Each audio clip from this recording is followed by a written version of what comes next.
All right, so I have met my new best friend here, Kristin, at the Northwest Event Show. We've been having so much fun going around the show floor and learning about all the options and activations here. You told me that you came to the show to get inspired. Yes. Did it work? I think so. Yeah? Yes. What was it that caught your eye? Give me 3 things that you saw on the floor. Well, they have this booth that has these buttons that are conversation starters. That was Jabberwock, right? Jabberyak, yeah. Jabberyak. Yeah. Jabberyak? Jabberyak. Jabberyak, I think. Yes, yeah, they're fun. I love that because they really want to know, they want people to get to know each other, and that's really important. Yes. When I have an event, it's all about that connection and that community. Yeah. So that's one thing. Okay. Can I say food? You can say food. Food is the connector of us all. Food, music. I agree. Yes, yeah. Definitely. So the food's been just amazing. I just had a samosa from the samosa place. I haven't had it yet, but they've been across the aisle from us the whole time, and I've been staring at them. I know, that's gotta be hard to sit here smelling that all the time, not being able to eat it. I'm totally gonna do it. And then I think, oh my gosh, just seeing the opportunities for people to take care of themselves and do self-care. Things like the pony, hug a pony, yes, was awesome. The massage chairs. Yes, there were like 3 or 4 booths brought in massage chairs. I couldn't find one empty yesterday, so I'm hoping to get one today. Yes, these folks over here are phenomenal if they're in. But I thought, you know, I'm near the samosas, maybe I'll see if I can get a massage early before the crowds.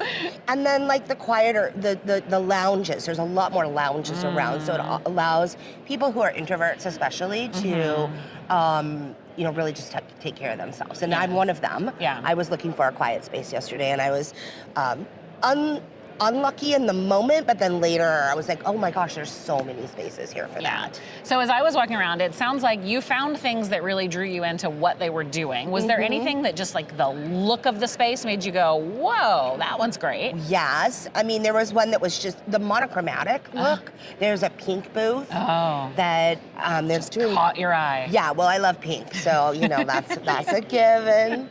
What'd you say? Yes, and I guess they do photographs. I didn't even go, like I wanted to go there, but there was a bunch of people, so I didn't know what they do, because I'm going back there today. Yeah. There was one that was a resort that had actual fire. They had these little campfires and s'mores. I was just like head on a swivel when I saw that one. I mean, PJ Hummel is an incredible designer, event designer, and her booth is just beautiful. And of course, she's right next to Circus Works, I think, and they have this great big silver disco ball that the dancers or the performer can get up on. Oh, is that what that's for? I never saw anyone on it. Yeah, last night there was a reception at the Ruins, and there was somebody up on it performing. So that's how I knew what it was. But all right, so we were here talking about engagement and some of the things that inspired you. But you were telling me a bit about the event that you went to last night at the Ruins, I think was the venue. Oh, yes. Yeah. The Ruins is just a beautiful venue. There are several different rooms, and they're all themed differently, and so the event last night really took advantage of that. But the thing that you said that I loved the most was that after a long day, when you first walked in, they gave you a drink ticket, and then they had coffee. I almost didn't go because I was falling asleep. And I forced myself to go, and I got there, and there was coffee. I mean, that was exactly what I needed. Why do we not do that at these evening events? After we've forced people into a room all day, why do we not give them this opportunity to like back up? That was so smart. I mean, not that we should artificially drug our attendees in order for them to be awake for the next 2 hours. Unless they want to be artificially drugged. I mean, right. I did. Yeah, I think that's so great. But did they help you network in any way, or were the activations intended to bring you together? There were activations intended to bring us together, although I think some of the activations were there to showcase vendors, and there were some great vendors. There was a gal who did drawings from a photograph and music, wonderful music, people that I would hire for events. Oh, that's so good. That was great. But I saw people that I knew, and they were with people that I didn't know, and so there was a lot of like introductions that were happening out there. That's awesome. And there was some quiet spaces in order to be able to have conversations. Oh, good. And then there were some louder spaces that were more party atmosphere, which was fun too. Okay. So we kind of got all of it. I would love to have your hot take on photo booths. Yay or nay, good or bad, useful, crap? You know, I think it depends on the event. I'm not a huge fan of them, but I don't really like having my photograph taken. The ones, I saw one here that I really liked, and I don't like having my photo taken, but I love seeing a good take on what I look like. Like the AI photo booth? That's the one. Yeah. That's the one. What did it turn you into? I don't even know, but one of them was like, I look kind of like a hipster. Like, I like that, but it's still my face. Yeah. Like, it's still me. But, yeah, because I don't like normal photographs of myself. That's so interesting, because, I mean, we played with some of the AI photo booths and the things that they can do, and I was like, hey, fastest way to lose 30 pounds, because I played with one, and I was like, look at me now. But I know, exactly. It didn't look like me at all. It was hilarious. But then there were some that was really, like, you could put your face in flowers on a brick wall and a mural and tie it to your event theme and do all these things, and I thought, like, that's something you can't do with a normal photo booth, so that's pretty cool. Exactly, yeah. I think if you can look better in a photo, skinnier, better, maybe not 30 pounds more skinnier put like mine together, whatever, I'm gonna gravitate towards that photo any day than one where it's like, oh yeah, that's me. But I also think that I'm not seeing enough people do headshots at events, and I think professional headshots at events that are industry events are a really good idea. And I have seen some events do them. Something that you think is attracting people from an engagement perspective? I think so. Yeah, okay. Yeah, I know that clients that I work with recently went, and they all had their headshots done because they hadn't had headshots since COVID. Yeah. So, again, and they're expensive to do. Yes. So getting a free headshot, that's a great perk at an event. One of the things that we had talked about was, imagine your booth activation, having the headshot booth and then having a graphic designer there to make a LinkedIn banner for you. Oh, I love that. Right there, you can get your new headshot, have somebody design a banner for you, and you leave there with the whole new feel.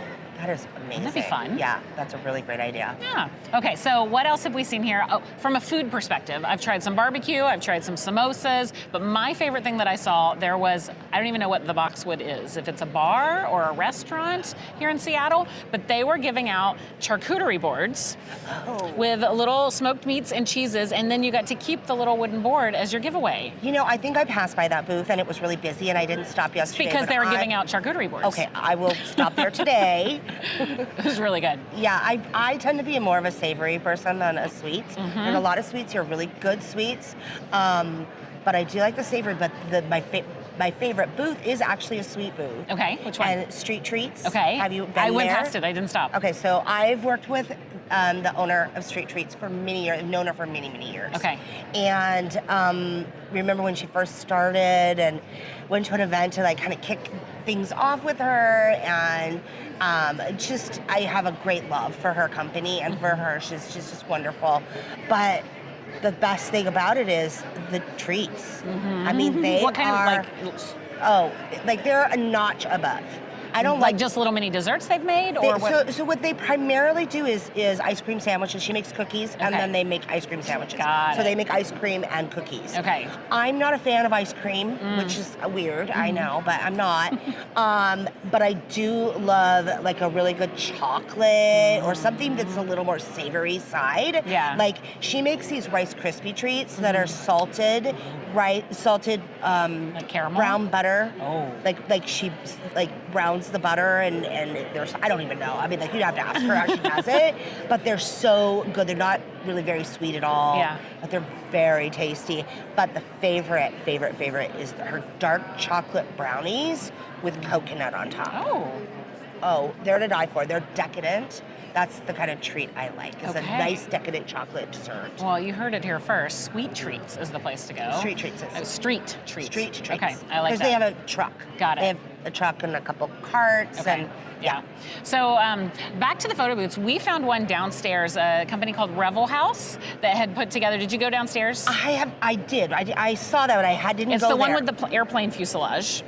It's right when you walk in on the left. Oh, so yes. they have like a half of an airplane, one with the couch and So they one. have a photo booth there. Yeah, so I the whole didn't thing know is that. photos. You can do little boomerangs or you can do photos. Oh, wow. But what we did was take our camera and pretend like we were actually in a private plane and tell people that we're influencers and that they could come ride on our plane with us. Like, how fun would that be to just take that as your thing and like let people make ridiculous videos like that instead of it just being a photo booth? Because we had so much fun with it. Oh, that's amazing. If you just did like an influencer corner and let people, you have your airplane fuselage. What else you want? A Lamborghini, right? So you can lean on your Lamborghini and do all your influencer posts. I think that would be so fun. Love that. Okay, anything else that really caught your eye here? I'm trying to think. Okay, the balloons.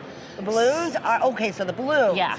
The balloons, they are amazing. They make beautiful, beautiful balloons. They do, and my concern, I had two questions for them. Yes. Number one, do they tie them all by hand? Because, oh my God, their hands must hurt.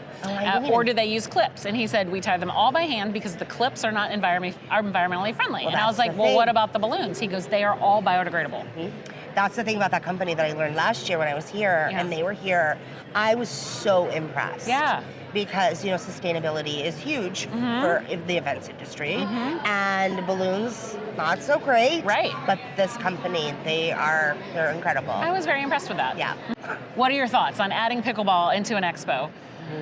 Tech conference, for example. Can you see it on the show floor? Here's the thing. I think people would like it. I think pickleball's hot. It started here in Seattle. Did it? Yeah, you I didn't didn't know know that. Yeah, it came from Seattle. Okay. I don't love it personally. No. Well, yeah, you know. Like to play it, or you don't think it should be there? I don't like to play it. Okay. But I have a story that I don't know if you want to hear it or not. But I used to work in Parks and Rec for a while. Okay. And they used to make us play pickleball. Oh. Like, you know, it was like the fun, the forced fun. It was forced fun. Yeah. And so it's a trigger for me. Got it. Personally. Okay. But it's a great idea. Yeah. It's a great idea to bring it to events, Yeah, I think. I do because too. people do love it. And it's such a trend Just right gets you now. to People move. love it, and I think it's great to get people moving at events, definitely. Yeah, it was nice and easy. I would like to balance that with what we were talking about, I think yesterday was chair yoga. That's more my kind of speed.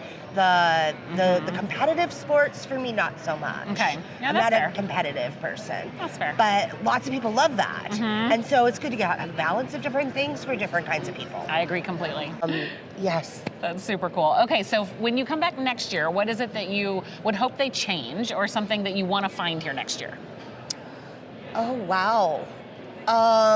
Coffee. Coffee. I was surprised there was no coffee on the second day. Yeah, okay. I was a little sad about that. Yeah. Because I was like, I need coffee. Oh, there'll be coffee there. There was coffee on the first day, which is Oh, great. So there isn't any downstairs. I came in so early that they hadn't set it up. So I didn't see it when I came in for the keynote. All right. I also think like the keynote being in the middle of the floor is kind of difficult.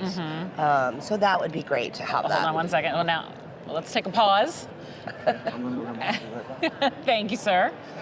Hi. Oh, welcome. Are we here for a conversation?